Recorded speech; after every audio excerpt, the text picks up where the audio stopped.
and welcome to Revolutions. Episode 10.34, The Wave of Protest. Bloody Sunday was a watershed moment in Russian history. As news of the massacre spread, Russians reacted with shock, horror, and anger. Bloody Sunday invited the whole empire to join an aggrieved reappraisal of the Tsarist regime that was now failing as disastrously at home as it was abroad. And as if the truth itself wasn't bad enough, rumors swirled that Father Gapon had served as a Pied Piper to lure workers into a murderous trap laid by Bloody Nicholas, the admittedly unfair nickname that had been hung on the Tsar after his coronation, but which now seemed more apt than ever. Outside Russia, the rest of the world learned that the Russian army had murdered a bunch of peaceful demonstrators, and the international condemnations of the Tsar were loud and uniform. Faith in the regime was at an all-time low. Faith that this could end only with political and economic reform was at an all-time high. But the exact end result of all this would depend a lot on how it was handled by the Tsar and his ministers. And folks, let me tell you, they are not going to handle it very well at all. As I mentioned last week, Nicholas reacted to Bloody Sunday like it was an unfortunate natural disaster. It was a tragic accident. To the extent that he believed that somebody might be to blame, he placed that blame on revolutionary agitators who had led his people astray. The response from the Empress Alexandra was even more obtuse. She wrote her sister saying, in effect, that she and Nicholas were the real victims. Her heart went out mostly to her husband, who was now bearing a terrible weight thrown on him by a few malcontents in the capital, even as the rest of the empire still loved them as ardently as ever. She wrote, among other things, "Petersburg is a rotten town, not one atom Russian. The Russian people are deeply and truly devoted to the sovereign." Such were the rationalizations inside the imperial family. Meanwhile, back in St. Petersburg, all those workers who, let me just check, yep, are in fact a bunch of Russians, were reeling from Bloody Sunday, but not at all broken. Because one thing Bloody Sunday did not do was end the workers' strike.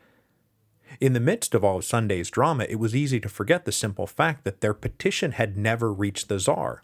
Their demands were still unaddressed. So the workers woke up on Monday morning and still refused to do their jobs. And now they were joined by even more workers. People who had remained on the job thus far now quit in angry solidarity, and this included at the gas works and a critical power station. The general strike that had begun on January the 3rd was not just ongoing, it was bigger than ever. Nothing had been solved, everything was worse, and on top of that, Father Gapon had been forced to flee the country, taking with him the great idea that had previously animated the strikers: the Tsar is good, and he will help us. To deal with the immediate problem of unrest in the capital, the Tsar promoted General Dmitry Trepov to be the new Governor-General of St. Petersburg. A veteran cavalry officer, Trepov had been the head of the Moscow police since 1896.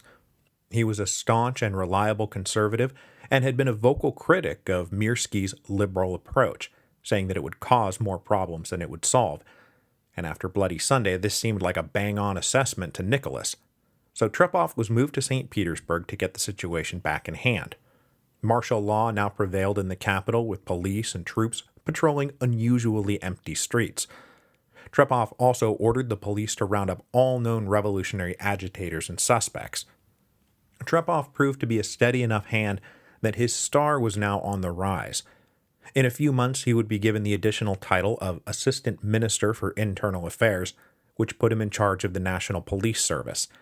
Along the way, he would become one of Nicholas's most trusted personal advisors. And Sergei Witte, who remained politically sidelined despite his own self-confident belief that he was the only man who could fix the empire, would soon be bitterly describing Trepov as the real dictator of Russia. But the regime now had a lot more to grapple with than just St. Petersburg workers.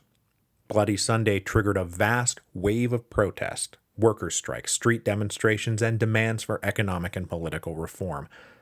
This wave of protests spread through three principal channels: the workers, the intelligentsia, and this whole other can of worms that I've been giving short shrift to in the series so far, and that's the minority nationalities on the periphery of the Russian Empire: Poles, Finns, Germans, Armenians, Georgians, and Jews who chafed under Tsarist rule, and who were after not just economic and political reform, but national liberation. However, one channel that these mass protests in January and February 1905 did not travel through was the peasantry. Now, there were some exceptions here and there, but in the main, this political emergency was mostly an urban phenomenon, which did help Alexandra stay convinced that real Russians still loved them, because people who lived in cities weren't real Russians. So in the industrial labor channel, between January the 10th and January the 20th, strikes broke out in more than 30 cities, and eventually included some 500,000 workers off the job, and that was more than every combined strike since the beginning of the Tsar's reign put together. These strikes were spontaneous and unorganized, and happened far too quickly at this stage for the revolutionary socialist agents to lead or direct them. The vast majority of these strikes were also peaceful, though in Saratov and Kiev there were clashes with local authorities, probably due to the particularly heavy concentration of SRs in those two cities. The worst incident was in Riga, Latvia, where a workers' march on January the 13th was fired on by soldiers, resulting in 70 deaths, some from gunfire, some who were trampled, and a bunch who drowned when they ran for cover onto a frozen river, and the ice broke. But in the main, we are not here talking about people throwing up barricades and storming fortresses. These were peaceful strikes, not insurrectionary uprisings, which is a good thing for the local authorities because this was an unprecedented spread of urban unrest and they had no coherent plan for dealing with any of it. Now, as I just mentioned, the SRs and the Social Democrats, be they Bolshevik or Menshevik, were forced to play catch-up. They had always been predicting a revolution would break out, and when it actually broke out, they were not expecting it. As we saw last week, their initial attempts to get in there and take over the workers' movement in St. Petersburg had been rebuffed. But after Bloody Sunday, they did start having more success, because they were able to persuasively argue, you tried groveling to Bloody Nicholas and look where that got you. But the agents making that case to the workers inside Russia were now operating mostly independently from the senior emigre leaders who we've been talking about so far, right? Plekhanov and Martov, Lenin, Chernov, Struve. All of them elected to remain abroad rather than rush home. They were all known to the Okhrana and would likely have been arrested the minute they stepped foot back in Russia. Plus, it was not at all clear this was the revolution they had been waiting for. It might all blow over before they even finished their travel arrangements, so they elected to stay put. The only major exception to this was Trotsky, who concluded that he did not want to miss out on the action. So he shaved his beard, acquired a false passport, and traveled incognito to Kiev in February of 1905. And thanks to this, Trotsky will be much more directly involved in the revolution of 1905 than the rest of his emigre comrades put together. As events were moving too quickly for that emigre leadership to issue timely orders, the agents inside Russia had to improvise a response, but nearly everyone focused on ramping up their agitation efforts to spread ideas and demands and promises, to radicalize the workers who were now well primed by Bloody Sunday to be radicalized, and most importantly to tie the worker grievances to a socialist revolution. But at this point, they were neither the leaders nor the principal organizers of anything. They were just along for the ride. Spreading alongside these labor strikes was the second channel of unrest, the intelligentsia. And January and February 1905 saw a concurrent intelligentsia strike that included all the educated professionals we talked about in episode 10.32 who had been pushing for political reform since the spring of 1904. Bloody Sunday now gave these reformers a bloody shirt to wave around and say, see, this is what we've been talking about. This isn't just about a badly run war, but scandalous, murderous ineptitude at home. We demand political reform. We demand elections and civil rights and a national assembly. So all those same professional organizations and local Zemstva and municipal councils that had supported the Zemstva back in the fall of 1904 issued new statements condemning the regime and demanding an end to autocracy. To back up these demands, they too refused to work. Students and professors walked out of the university classrooms together. Lawyers refused to show up in court. All those statisticians and agronomists and clerks working for the Zemstva stayed home. Instead, they held more meetings and more banquets, jeering the Tsar and cheering reform. They also held fundraisers for the striking workers to try to link these two movements together. And of course, all of this was being covered by the press. And so the drumbeat call for reform spread. And the censor's office was revealed to be ill-equipped to handle this much disruption to routine publishing habits. They simply couldn't handle the flood of material. Successful censorship had always been based on fear of punishment, leading to peremptory self-censorship. But now that fear was gone. And after Bloody Sunday, literate Russia was reading one message: shame on the Tsar, we want reform. The strikes and protests of labor and the intelligentsia then landed in the peripheral parts of the empire where it combined with the third channel of protest, the minority nationalities. I have not, as I said, fully developed this as much as I probably should have, and I'll have to rectify that. But for now, let's just say that in Poland, angry nationalistic sentiment was rooted in the original partitions of Poland and had been hardened by years of abusive conflict with the Russian authorities. So when, for example, the wave of strikes reached Warsaw on January the 11th, it was infused with this extra burst of nationalist patriotism. And so there was more violence amongst the Polish strikers than there was amongst the Russians. Up in Finland, meanwhile, there was a well-organized revolutionary underground just waiting to break loose. And remember, I mentioned in passing in episode 10.32 that it was Finnish revolutionaries who had brought the anti-Tsarist groups together to form that Paris bloc back in September 1904. And I just noted that one of the most violent clashes in these weeks was in Riga, Latvia. And there's a reason for that. Similar themes of national liberation existed among Armenians and Georgians down in the Transcaucasus, as calls for economic and political reform were joined by attacks on the foreign occupiers. For these minority nationalities in the multi-ethnic Russian Empire, liberation did not just mean liberation from Tsarist oppression, it meant liberation from foreign oppression. The people who attempted to fuse all this together into a coherent movement was the Union of Liberation, who were perfectly positioned to unite all of these forces: intelligentsia liberals and workers and radicals, socialists, nationalists, SRs, social democrats, all the channels that were now erupting in protest. This was the stuff that a national popular front could be made of, and the Union of Liberation had been trying to achieve that since 1903. Nearly everyone now agreed that the first necessary step was sweeping democratic reform and an end to Tsarist absolutism. That was a minimum plan they could all agree on. Now, whether you wanted to stop there or go further to the dictatorship of the proletariat or stateless agrarian socialism, that didn't matter. For the moment, they were all headed in the same direction, so they may as well all push together.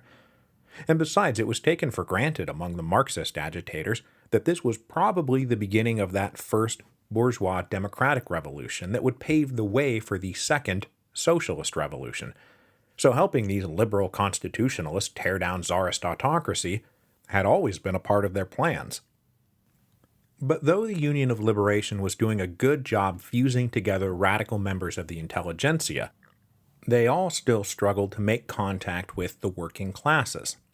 Even though the workers were now willing, even eager, to listen to scathing attacks on the Tsar, they were still suspicious of attempts to turn their legitimate economic and social grievances into ammunition for a political project they didn't really care about. They were on strike to improve their miserable lives, to address hunger, disease, injury, overwork, and overcrowding. So for them, this was about an 8-hour workday, better sanitation, medical facilities, better wages, an end to arbitrary fines, maybe pensions, collective bargaining, schools for our kids. That was their minimum plan, not a parliament or a constitution. But that said, as long as their minimum plan was addressed, they were for sure willing to turn out in support of political reform, and maybe even political revolution. These waves of strike and protest spread so fast that the Tsarist regime could hardly keep up. And despite all their long-standing paranoid tendencies, it does not seem that anyone had ever seen fit to draw up a coherent national plan of action if a large-scale revolution broke out. So there was confusion about what should be done. Lines of communication and jurisdiction were unclear, and few definitive orders were coming from the top, which is not great if you're allegedly running a highly centralized police state. So provisional governors mostly charted their own paths, many of them invoking their authority to declare a security emergency that would suspend anything resembling civil rights, due process, or judicial accountability. In a few places, as I said, there was violence between police and protesters, but for the most part, things were peaceful.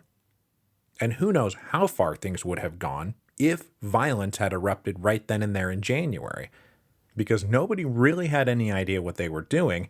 And remember, the Russian army is still focused mostly on getting their butts kicked in Manchuria. They're not in any position to impose empire-wide martial law. So one of the reasons direction from the central government was lacking was because, well, first they were caught totally flat-footed, but also because the ministry was undergoing a shakeup. Responsibility for a crisis like this was under the purview of the Minister of the Interior, but Mirsky was now discredited with the Tsar. So he handed in his resignation on January the 15th, a resignation which was accepted coldly and without even a parting handshake. Nicholas had only ever appointed Mirsky under duress and had never been happy with his constant whining about the need to appease the liberal intelligentsia. To replace Mirsky, the Tsar elevated a conservative Moscow noble named Alexander Bolygin. But though Bolygin was a staunch supporter of orthodoxy, autocracy, and nationality, and had spent the last few years adamantly opposing all liberal reform proposals, this was mostly through unexamined habit rather than rabid reactionary fervor. And though the appointment of Bolygin was taken by that liberal intelligentsia as a sign that the Tsar was going to attempt to retreat to traditional conservatism, Bolygin was not pleva. He was not going to be that reactionary, and given the circumstances, it really wasn't going to be possible to be that reactionary. But the change in leadership at the Ministry of the Interior in the middle of this crisis did hamper the ministry's ability to provide leadership to the rest of the empire. The regime did get a brief moment to catch its breath, though, because these initial strikes had a shelf life. Even as their workplace demands went unaddressed and unmet by the bosses or by the Tsar or by anybody else, the St. Petersburg workers had been on strike since January the 3rd, and despite fundraising efforts by their new allies among the professional classes, they simply couldn't go on not working. They would die.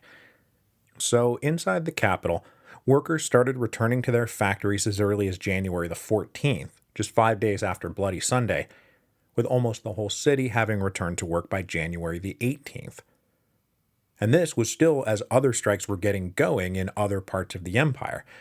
But those later strikes, which began after the initial strikes in St. Petersburg ended, also had a shelf life. A permanent general strike was never sustainable, and by February the 1st, the wave of industrial strikes was over. And the revolutionaries were disappointed that things had petered out so quickly, but they did take heart that maybe this was the giant first step forward towards the revolution they so ardently desired. But though the workers were now returning to their factories, it was not, oh, things are fine again, even in the myopic halls of the Romanov palaces. Even the staunchest conservatives agreed that there would be no getting out of this without some public concessions by the Tsar. But this was going to have to be handled with care. The Tsar was dealing with humiliation at home and abroad. They had to figure out how to navigate not just the immediate disturbances, but how to repair the regime's long-term legitimacy. Now, through all of these discussions, Nicholas always kept a firm eye on the war with Japan, praying, literally praying like a lot, for good news. If defeat abroad had undermined his regime, maybe victory could save it. But until that good news came in, there were three things that needed to be done simultaneously.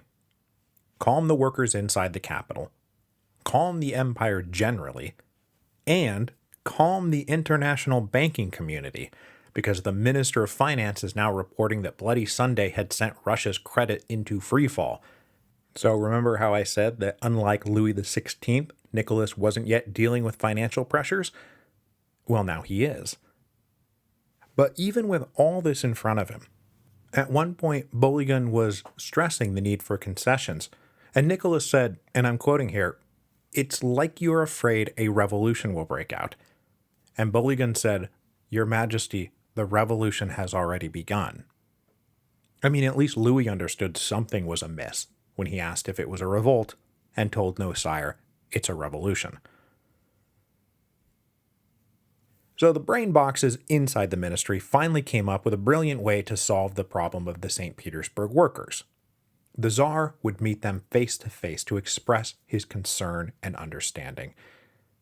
But that didn't mean going to the workers, or even going to St. Petersburg, which was far too unsafe. No, what they decided to do was go out and pick 34 subservient and reliably docile workers, and put them on a train to the imperial residence at Tsarskoye Selo on January 19th.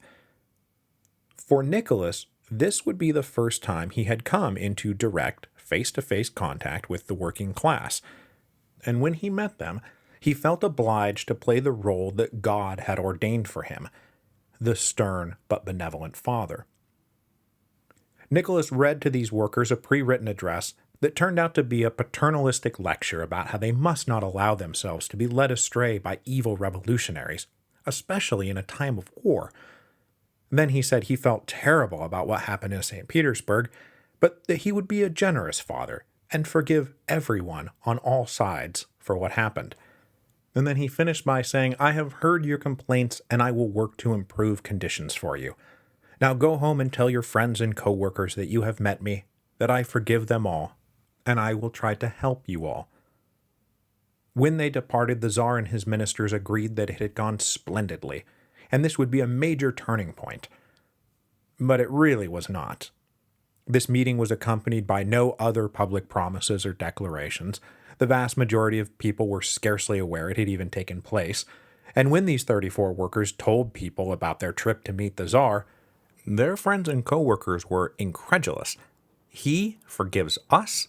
You have got to be kidding." What everyone really wanted was a great big acknowledgement that something was going to change. The last thing they had heard from the Tsar were some very vague promises back in November in response to the Zemstva Congress that were inadequate at the time and now seemed laughably inconsequential.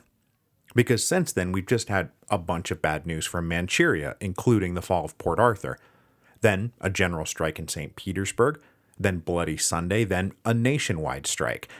And still, nothing from the Tsar. No official acknowledgement of any of these events. So the Russian people were just sitting there like Ted Knight in Caddyshack. Well, we're waiting. But Nicholas and his ministers were feeling the same unhurried lack of urgency that had gotten them into war with Japan. At one point, to prove that they were in fact working on an official response, the Tsar authorized the ministry to print minutes from their deliberations, which was a fairly unprecedented show of transparency for the Tsar, and he figured it would appease the carping liberals, but instead it turned out to be quite the self-own, because these minutes showed in stark black and white that the ministers were dawdling, petty, out of touch, and neither working hard nor on issues that mattered. Then, on February the 4th, 1905, everything got upended again. Nicholas's eldest uncle, Grand Duke Sergei, the effective patriarch of the Romanov clan, was leaving his Moscow apartment in a carriage when a member of the SR combat organization threw a bomb inside. Sergei was blown to pieces just like his father, the Tsar Liberator. Nicholas was shocked and horrified. It really was a personal blow. Sergei had been a rock in Nicholas's life. The Tsar's sadness turned to fury when he found out that the mood in the streets was not sympathetic or remorseful about the murder of a senior member of the imperial family, but instead muted silence and even glee that old Sergei, who was mostly hated by the people, was dead. Nicholas was furious at how unsympathetic and downright mean everyone was being in this time of mourning. And I do want to say, just before we wrap things up today, that there had been a lot of debate among the revolutionaries on the efficacy of terrorism, mostly on the strategic level, whether it was really advancing the revolutionary cause or inviting a reactionary blowback a la the 1880s. But one thing you have to grant in retrospect is the assassination campaign of the SR combat organization after 1902 did a lot to bring about the revolution of 1905, at least indirectly. Because look, their first major kill was that Minister of the Interior in 1902, which led the Tsar to elevate Plehve, and Plehve turned out to be such an arch-reactionary that he drove conservative reformists into the ranks of the liberal opposition and drove liberal constitutionalists into the ranks of the revolutionaries. Then, the SRs killed Plehve in 1904, which led directly to the arrival of Mirsky, which we now understand to be a major turning point that further advanced the political springtime that had opened up and pushed events forward towards the Zemstva Congress and then ultimately to Bloody Sunday. And now, here again, Nicholas is getting ready to publish concessions meant to calm the waters, and the assassination of his uncle made him so upset that he couldn't help but mix these concessions with resentful admonishments of the people, admonishments that were going to screw up the tone that he was trying to adopt. Now, were other factors much more important in bringing about the revolution of 1905? Yes, of course. The war, the buildup of anger in the working classes, Bloody Sunday itself.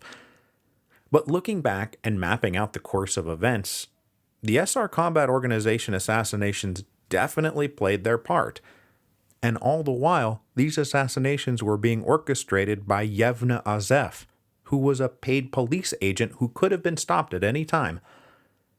It's just wild how history works sometimes.